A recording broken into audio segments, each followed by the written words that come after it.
નમસ્કાર વિદ્યાર્થી મિત્રો, ધોરણ 12 commerce Gujarati medium subject BA chapter number 4 વ્યવસ્થાતંત્ર, જેમાં અગાઉ આપણે એક પ્રશ્ન જોઈ ગયા હતા, જેમાં પ્રસ્તાવના, અર્થ, વ્યાખ્યા અને ખ્યાલ વિશે સમજ પ્રાપ્ત કરી હતી.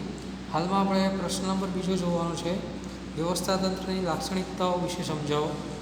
તો વ્યવસ્થાતંત્રની લાક્ષણિકતાઓમાં અહીંયા નામ લખ્યા છે અલગ અલગ, જેની વિગતવાર સમજૂતી પાછળ આપે છે. સૌપ્રથમ આપણે નામ જોઈ લઈએ. પહેલું આપ્યું છે ધ્યેયલક્ષી પ્રવૃત્તિ છે, પછી પરિવર્તનશીલતા છે લાક્ષણિકતાઓ, પછી આયોજન પર આધારિત છે, આંતરસંબંધની સ્થાપના કરવામાં આવે છે, સત્તા અને ફરજોની સોંપણી કરવામાં આવે છે, દેખરેખ અંકુશ રાખવામાં આવતા હોય છે, માનવ પરિબળને મહત્ત્વ આપવામાં આવતું હોય છે, નિયંત્રિત વહીવટી માળખું અને સામૂહિક પ્રવૃત્તિ. આ ઓલ ઓવર જે વ્યવસ્થાતંત્રના જે લક્ષણો થતા હોય છે એના માત્ર નામ દર્શાવ્યા છે. વિગતવાર સમજૂતી આપણે અગાઉ મેળવી રહ્યા છીએ, ધ્યાનથી આપણે સમજીશું કે ટોટલ આપણે જોવા દઈએ 4 ને 4 8 ને 1 9 લાક્ષણિકતાઓ છે. તો હવે વિગતવાર આપણે જોઈશું વિદ્યાર્થી મિત્રો. પહેલું લક્ષણ આપ્યું છે ધ્યેયલક્ષી પ્રવૃત્તિ. મતલબ વ્યવસ્થાતંત્ર એમને એમ નથી રચાતું, એનો કોઈ ચોક્કસ હેતુ હોય તો વ્યવસ્થા રાખવામાં આવે છે. ધંધાકીય એકમમાં જો ધ્યેયની વાત કરીએ તો મુખ્ય ધ્યેય પણ હોય અને બીજો કયો ધ્યેય હોઈ શકે છે, ગૌણ ધ્યેય પણ હોઈ શકે છે. કયા કયા ધ્યેય હોય છે? મુખ્ય અને ગૌણ ધ્યેય. અને ધ્યેયની સિદ્ધિ માટે વ્યવસ્થાતંત્રની શું કરવામાં આવશે? રચના કરવા. ધ્યેય એટલે આપણા હેતુ, મુખ્ય હેતુ પણ હોય છે, ગૌણ હેતુ પણ હોય છે, અને આ હેતુને સિદ્ધ કરવા માટે વ્યવસ્થાતંત્રની રચના થાય છે. તે ઉપરાંત જોવા જઈએ તો આખા એકમનો ધ્યેય પણ હોય, અલગ અલગ વિભાગ હોય તો વિભાગના ધ્યેય પણ હોય, અને કર્મચારી કામ કરતા તો કર્મચારીના પણ ધ્યેય હોઈ શકે છે. એટલે એકમના ધ્યેય, વિભાગના ધ્યેય અને કર્મચારીના ધ્યેય, આ બધા ધ્યેય વચ્ચે શું કરવામાં આવશે? સંકલન સાધવામાં આવે છે. ફરીવાર, વ્યવસ્થાતંત્ર એ ધ્યેયલક્ષી પ્રવૃત્તિ છે. તેમાં મુખ્ય ધ્યેય અને ગૌણ ધ્યેયને અનુરૂપ સિદ્ધિ માટે વ્યવસ્થાતંત્ર રચવામાં આવે છે. તે ઉપરાંત એકમ, વિભાગ અને કર્મચારી ધ્યેય વચ્ચે શું કરવામાં આવશે? એટલે હેતુ વચ્ચે શું કરવામાં આવશે? સંકલન સાધવામાં આવતું હોય. એટલે કહી શકીએ છીએ કે એક માળખું રચવામાં આવે છે, જેથી ધ્યેય સિદ્ધિનું કાર્ય કેવું બને છે? સરળ બનતું હોય છે. બીજું લક્ષણ આપ્યું છે આયોજન પર આધારિત. તમને ખબર છે કે આયોજનના ચેપ્ટરમાં આપણે જોઈ ગયા હતા કે આયોજનમાં માત્ર હેતુ કે નિર્ણયો નક્કી કરવામાં આવતા હતા. બધા નિર્ણયો શું કરવામાં આવતા હતા? નક્કી કરવામાં આવતા હતા કે આ કરવાનું છે, તે કરવાનું છે, આ રીતે કરવાનું છે, એ બધું નક્કી થતું હતું. તો આયોજનમાં તો નક્કી થઈ ગયું, પણ એ નક્કી થઈ ગયું છે એનો અમલ ક્યાં થાય છે? તો કે વ્યવસ્થાતંત્રમાં થાય છે. એટલે ધ્યેયના આધારે રચના કરવામાં આવશે. જે ધ્યેય નક્કી થયા છે એના આધારે આ વ્યવસ્થાતંત્રની શું કરવામાં આવશે? રચના કરવામાં આવશે. એટલે પહેલાં તો શું નક્કી થયા ધ્યેય, અને પછી કોણ આવ્યું? વ્યવસ્થાતંત્ર. એટલે પહેલાં આયોજન થાય છે, પછી વ્યવસ્થાતંત્રની શું કરવામાં આવશે? રચના કરવામાં આવશે. એટલે આયોજન જેવું હશે એ પ્રમાણે વ્યવસ્થા ગોઠવાશે, માળખું રચવામાં આવશે. એટલે વ્યવસ્થાતંત્ર કોના પર આધારિત થઈ ગયું? તો કે આયોજન પર. કારણ કે પહેલાં શું થાય છે? આયોજન થાય. આયોજનમાં જે નક્કી થયું છે હેતુ, એ હેતુને સિદ્ધ કરવા માટે વ્યવસ્થાતંત્રની રચના થશે. આમ વ્યવસ્થાતંત્ર કોના પર આધારિત હોય છે? આયોજન પર આધારિત હોય છે. ત્રીજું લક્ષણ જોઈશું, સત્તા અને ફરજોની સોંપણી. આ તમને ખબર છે ધંધાકીય એકમમાં ઘણા બધા વ્યક્તિઓ જુદી જુદી કૌશલ્યતા, આવડત અને લાયકાત ધરાવતા હોય છે. ધંધામાં ઘણા બધા લોકો કામ કરતા હોય છે અને ઘણા બધા વ્યક્તિઓ પણ હોય છે. તો એમની પાસે કૌશલ્યતા, આવડત અને લાયકાત કેવી હોય છે? અલગ અલગ હોય છે. અને એમની એવી લાયકાત, આવડત અને કૌશલ્યતા પ્રમાણે એને પ્રવૃત્તિ શું કરવામાં આવશે? સોંપવામાં આવશે. માત્ર પ્રવૃત્તિ સોંપી એટલે નહીં, એને કામ સોંપ્યું, પ્રવૃત્તિ સોંપાઈ ગઈ પછી એને એની સત્તાથી શું કરવામાં આવશે? માહિતગાર કરવામાં આવશે કે ભાઈ તારે આટલું કામ કરવાનું છે, આ રીતે કરવાનું છે, તારી સત્તા એટલી છે. વિશેષ એને માહિતગાર કરવામાં આવશે કે તારી સત્તાઓ આટલી છે, ફરજો આટલી છે. એટલે સત્તા અને ફરજોની ત્યાં શું કરવામાં આવશે? સોંપણી કરવામાં આવશે. ક્યાં? વ્યવસ્થાતંત્રમાં. શેના આધારે? તેને જ્ઞાન, કૌશલ્યતા અને આવડતના આધારે. ચોથું લક્ષણ આપ્યું છે માનવ પરિબળને મહત્ત્વ. શેને મહત્ત્વ આપ્યું છે? માનવ પરિબળ. એનો મતલબ એમ થયો કે વ્યવસ્થાતંત્રની પ્રવૃત્તિમાં માનવી ક્યાં છે? કેન્દ્ર સ્થાને છે. તો એમને એમ વ્યવસ્થા નથી થવાની. વ્યવસ્થા ગોઠવવા માટે માનવીની જરૂર તો પડવાની જ છે. અને વ્યવસ્થાતંત્ર સફળ થશે તો એ સફળતાનો આધાર કોને મળશે? માનવીને મળશે. કારણ કે એમને એમ તો વ્યવસ્થા થતી નથી, એમાં કામ કરનાર બી વ્યક્તિ છે, વ્યવસ્થા ગોઠવનાર પણ વ્યક્તિ જ છે.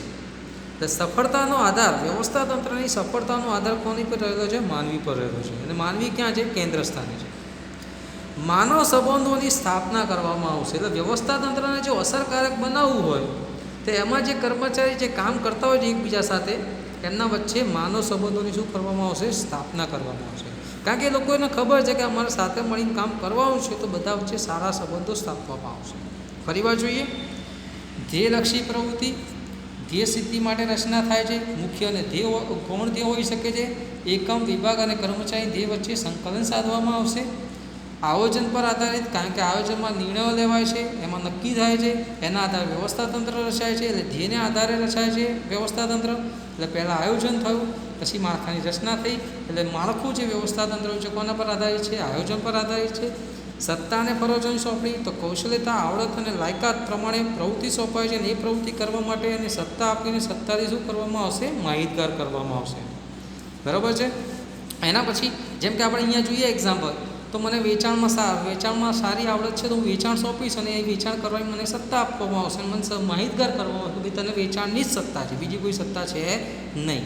એના પછી માનવ પરિબળનું મહત્ત્વ, કારણ કે માનવી ક્યાં હોય છે? કેન્દ્ર સ્થાને. સફળતાનો આધાર, વ્યવસ્થા તંત્ર સફળ થશે એનો આધાર કોના પર રહેલો હોય છે? માનવી પર રહેતો હોય છે. માનવ સંબંધોની સ્થાપના કરવામાં આવતી હોય છે. એના પછી વિદ્યાર્થી મિત્રો પાંચમું લક્ષણ જોઈશે આપણે, પરિવર્તનશીલતા. હવે એવું ના માની લો કે મેં આજે વ્યવસ્થા ગોઠવી કે વ્યવસ્થા તંત્રની રચના કરી દીધી તો કાયમ માટે ફિક્સ જ રહેવાની છે. જડ નથી.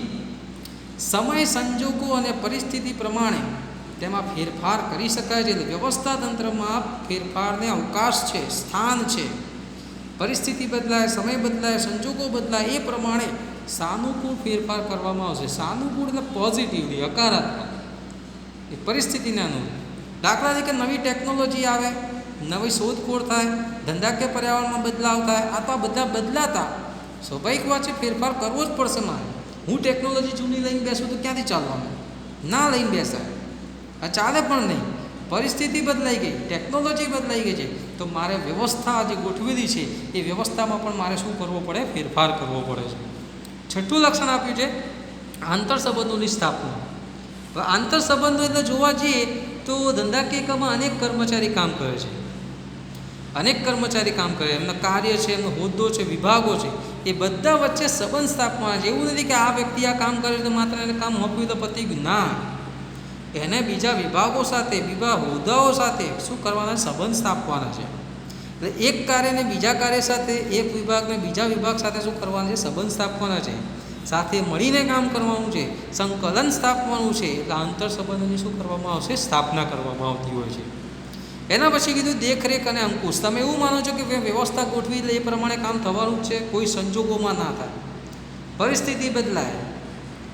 દેખરેખ તો રાખવી જ પડે. તમે એ કોઈ વ્યક્તિને કામ સોંપ્યું એટલે એ તમારે કયા પ્રમાણે જ કામ કરવાનું છે એ ભૂલી જાઓ.